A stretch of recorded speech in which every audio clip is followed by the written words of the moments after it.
One of the keys to pulling off this deception by NASA is that the moon is a vastly distant alien place, totally inaccessible to non-astronauts, the perfect place about which to concoct a fairy tale. And for us, this is the key to unraveling the deception. To test NASA's story, we have to start not with the bogus material they provide us, but with our known Earth experience, as well as what we already know about the moon from solid scientific and astronomical knowledge independent of Apollo. That's what happens when you're faking things. You get it right sometimes, you get it wrong sometimes. Reality is just what it is. It's not right or wrong, it's just the way it is. You don't make mistakes in reality. Or you do, but that's another story. And the Apollo program was very long. It was about 4 years long. The landings, the part of it with the landings was about 4 years long. It was a huge, complex project, and you make mistakes when you're faking things so complicated.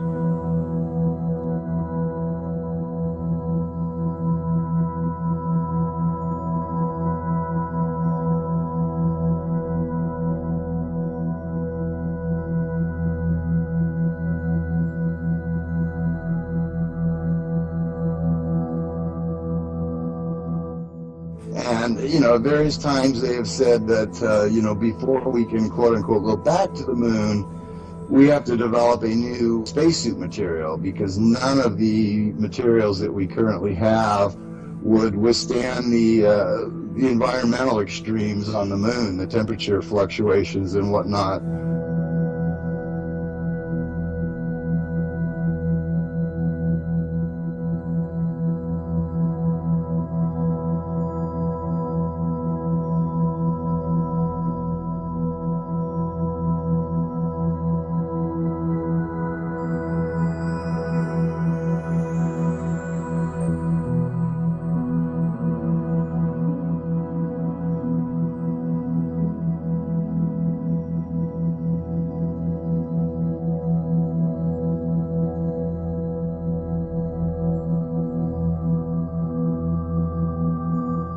This whole side of the lunar lander is in shadow. As you can easily see on the later photographs, there we have on the left-hand side there, we can see that the lunar lander is in shadow, because you can see the shadows cast by the legs of the lander. But the point is that the directly illuminated surface of the moon behind him is not overexposed, as you would expect if you were trying to get detail in a shadow, in a person who's standing in shadow area on this particular film, the Kodak Ektachrome film, which does not have a very high tolerance of exposure latitude. Photographic film can record incredible detail, but you have to get the exposure right for it to do so. This is not a digital image, so anybody under the age of about 50 looking at this image thinking it's a digital image, it's not. It's a film image, and they record light very differently.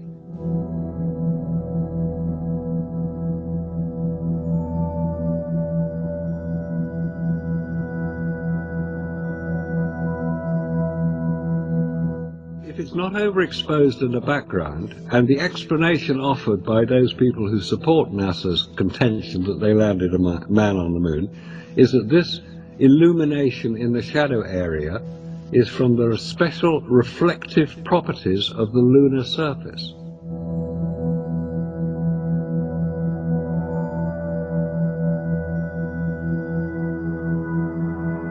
If you measure it, the reflections of the lunar surface are about 8% of the light that hits the lunar surface. That is not sufficient to provide the illumination we see in this photograph.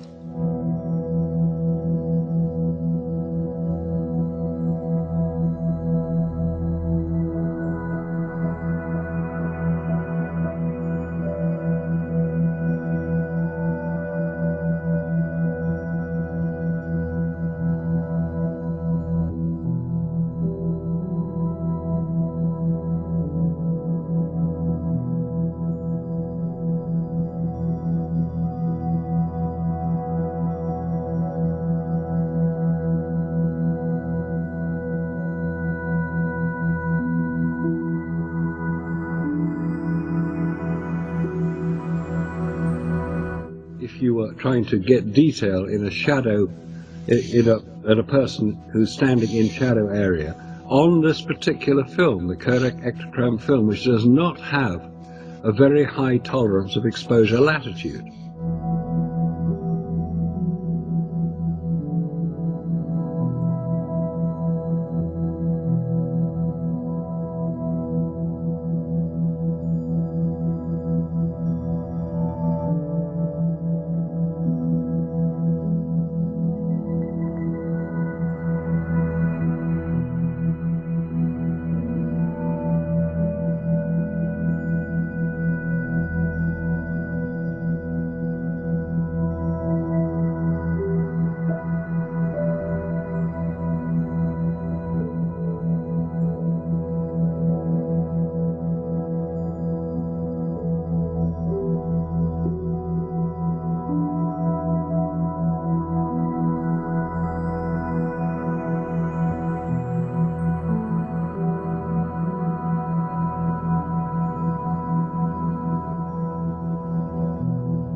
The Earth is the only visible object other than the Sun that can be seen, although there have been some reports of seeing planets.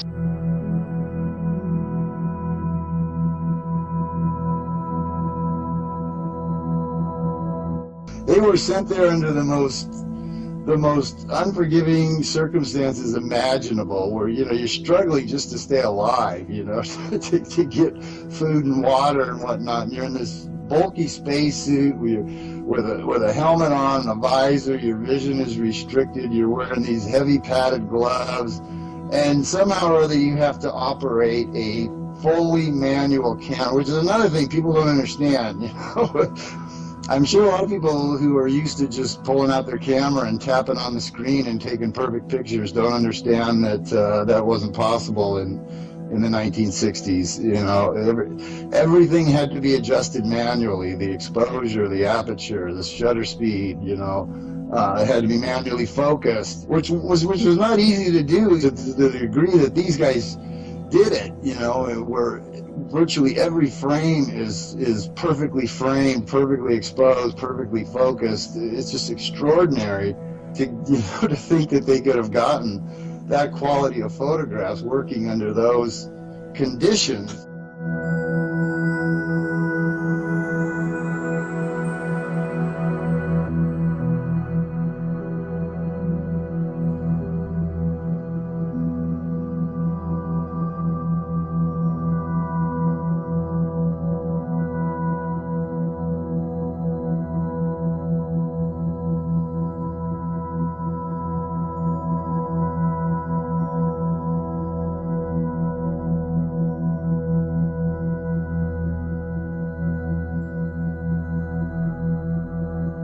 They've talked about how lunar dust would be a huge problem, and that they'd have to develop all new technology to maintain a completely dust-free environment. They weren't even professional photographers. They were astronauts who were just, doing that as a side thing, supposedly. And yet, just phenomenally talented photographers. You got to hand it to them. and professional lighting too. There was all kinds of really artistic lighting done. Yeah, and the cameras, of course, function perfectly under those extreme environmental conditions, and the film also performed marvelously well.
They were saying way back in like the 80s that the onboard computers on the Apollo flights had less computing power than a Sony Walkman.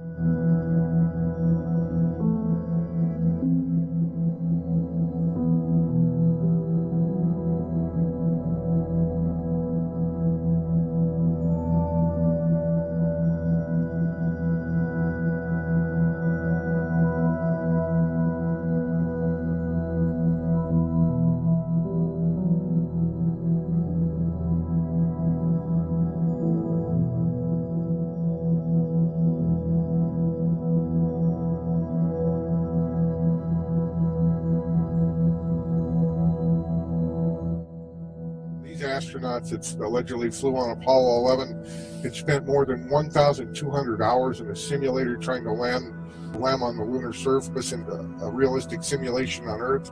They were unable to do it. They could not accomplish it. They never once were able to effectively land the LEM on the lunar surface.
They are traveling from one station to another, and they're actually driving over top of tracks. That's what it shows in the video. They're driving over tracks to a new location that they've never been to before. The actual steering is broken, and the only way to drive this machine is backwards because they would splay out with this broken. So they actually reversed the video when they shot it.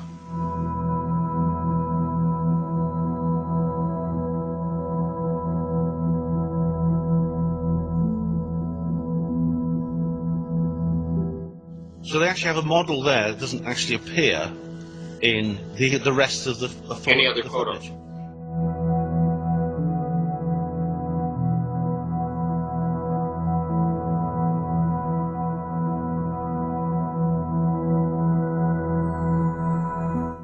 I mean, if you're on a movie set and you have a giant piece of prop like that weighs a few tons, why would you get a brand new one? That's true. Might as The well. old one. Yeah. Might as well just recycle that. Again, I believe that they probably fixed it up and put it in a museum as well. Yeah, might as well recycle the pieces. Why would they build another one?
pulled this absolutely brand new rover out. I've never seen another photograph of it anywhere. I have all the photographs.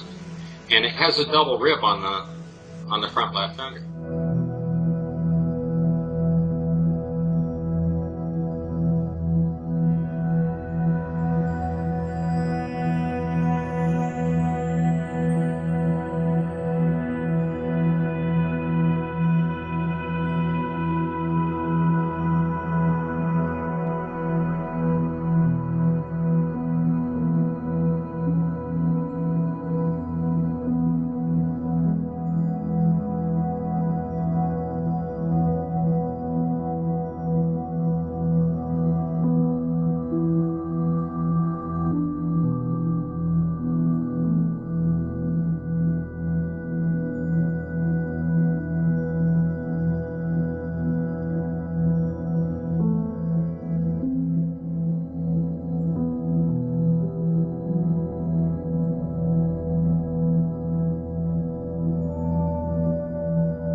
There's some serious anomalies about this whole program, and it's only because it's been examined in such detail with the equipment we have in the 21st century that it's been uncovered, which is great because at least we now get some honesty out of NASA.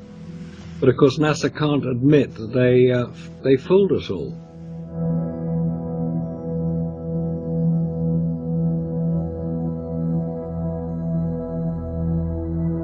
The astronauts didn't take any huge lights, floodlights, spotlights, any large lamps to the moon. And as NASA says so itself, all the outdoor lighting was supposed to be by sunlight.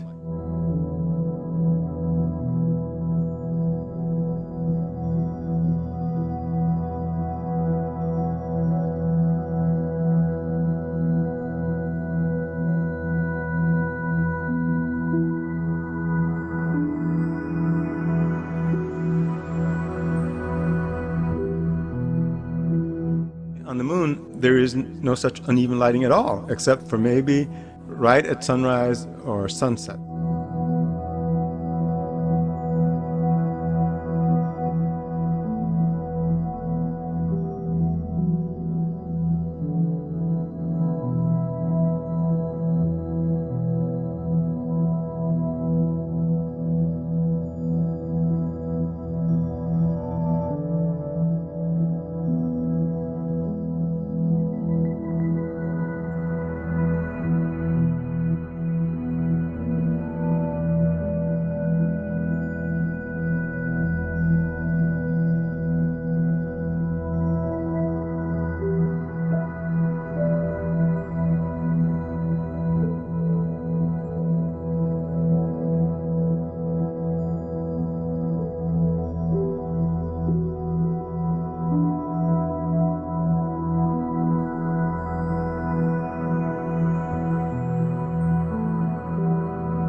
There is no dusk or dawn or twilight on the moon of any significant duration, only day or night, because of the lack of an atmosphere.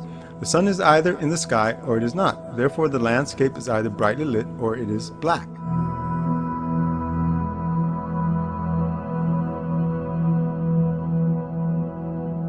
Ground illumination by the sun anywhere is even or uniform, assuming reasonably level, homogeneous terrain.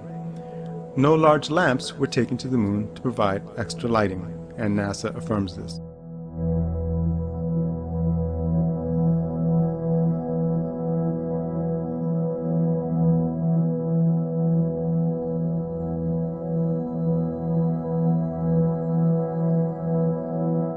On the moon, there is no atmosphere to diffuse the light, which is what causes what would be dark shadows on the Earth to be reasonably well lit.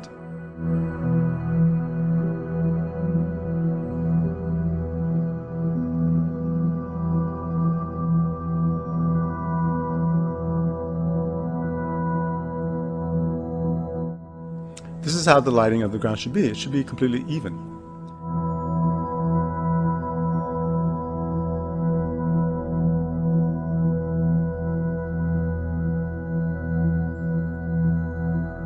All shadowed surfaces on the moon are extremely dark, pretty much black, since unlike on Earth, there is no atmosphere to scatter, diffuse, and spread the sun's rays and thereby illuminate surfaces not in direct sunlight.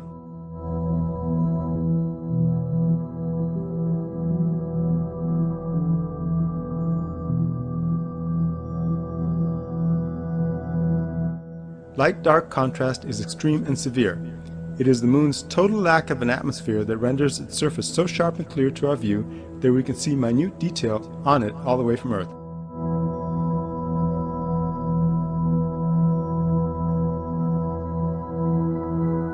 Now this here is a beautiful case showing the necessity of backlight, secondary lighting, to illuminate shadows on the moon.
But I can remember every time I would go through an airport security thing, I would hand I would take my film out of my bag and hand it to the attendant to hand check, because I did not want it going through the X-ray machines, because it could damage your film. It could ruin your exposures, especially with higher speed film.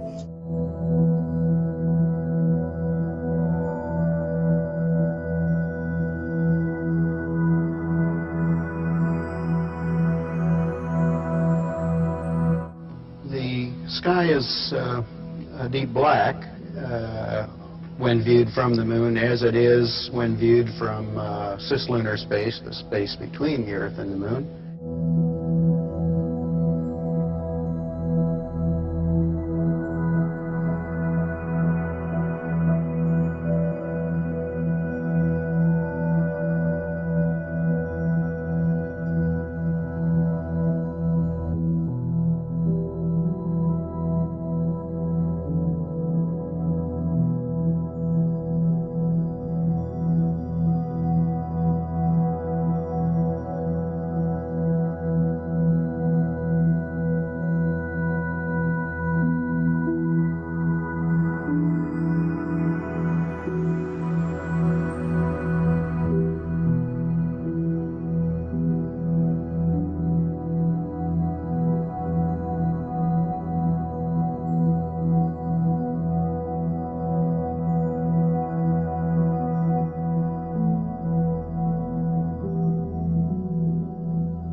were using film, and what they discovered was that if you put film into a vacuum, the emulsion breaks down.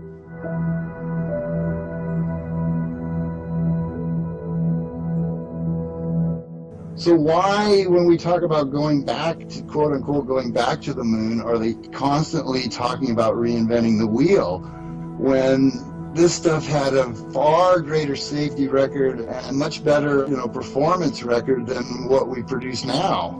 We can't build a space shuttle now that doesn't, doesn't kill a bunch of people every now and then. But back then we could. So why reinvent the wheel when what we already had was actually better?